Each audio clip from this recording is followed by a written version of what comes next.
In the sixth generation of gaming, when the Wii, PS3, and Xbox 360 ruled, certain titles shined brightly, engraving their mark into the memory of gamers. You know, games like Halo 3, Gears of War, Call of Duty Modern Warfare 2, and Grand Theft Auto 4. But what if I was to tell you there were some games that were just as good, but overlooked? Today we're going to be talking about some of the forgotten gems and treasures that have faded into the background over the years.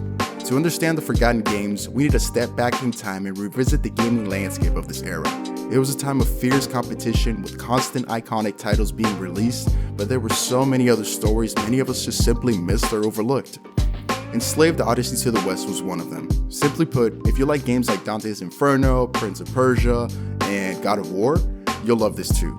To keep it brief, the story is set 150 years into the future in a post-apocalyptic New York City, where the main character Monkey, yes, that's his name, is being forced to help Trip, yes, that's her name too, return to her village to reunite with her dad. Oh, did I mention you're going to be fighting robots? Lots and lots of robots.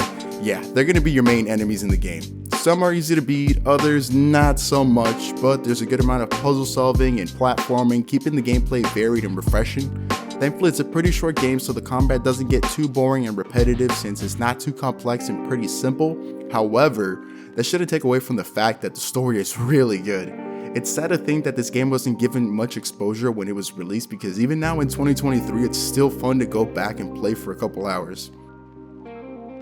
If you enjoyed the Wanted movie, then you'll probably like this too. This is a movie tie-in game, so pretty much you're going to be running and shooting non-stop. The best gameplay mechanic is being able to curve bullets just like in the movie.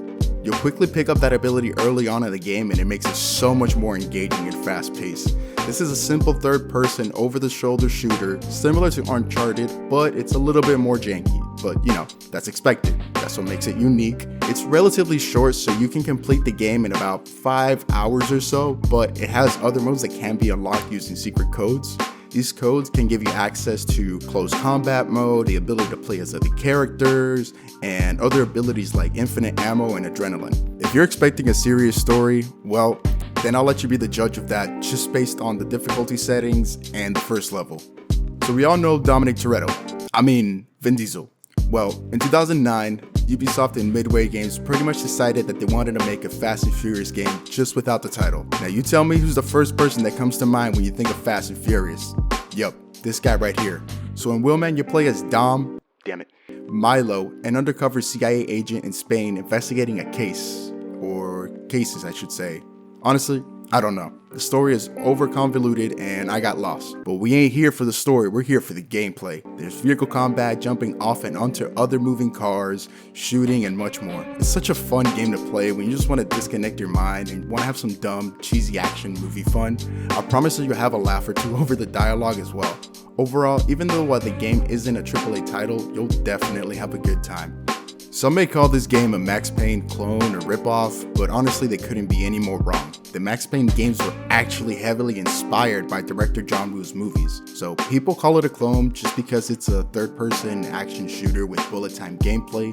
But let me tell you this, the level designs in Stranglehold are amazing. There's so many areas where you can use your environment to your advantage. It has such varied settings in every level, from being on ships to street markets, a museum, and a garage. Just everything is amazing. The story is about Inspector Tequila taking down various gangsters in Hong Kong and Chicago. And again, like most of the games in this video, this game can be completed relatively fast. If you stuck all the way to the end of the video, I'd like to thank you very much. This is the first time I've ever done anything like this, and if you guys like the video, feel free to subscribe, hit the like button, comment, all that stuff. If you want to see anything more like this, just let me know. Take it easy, y'all.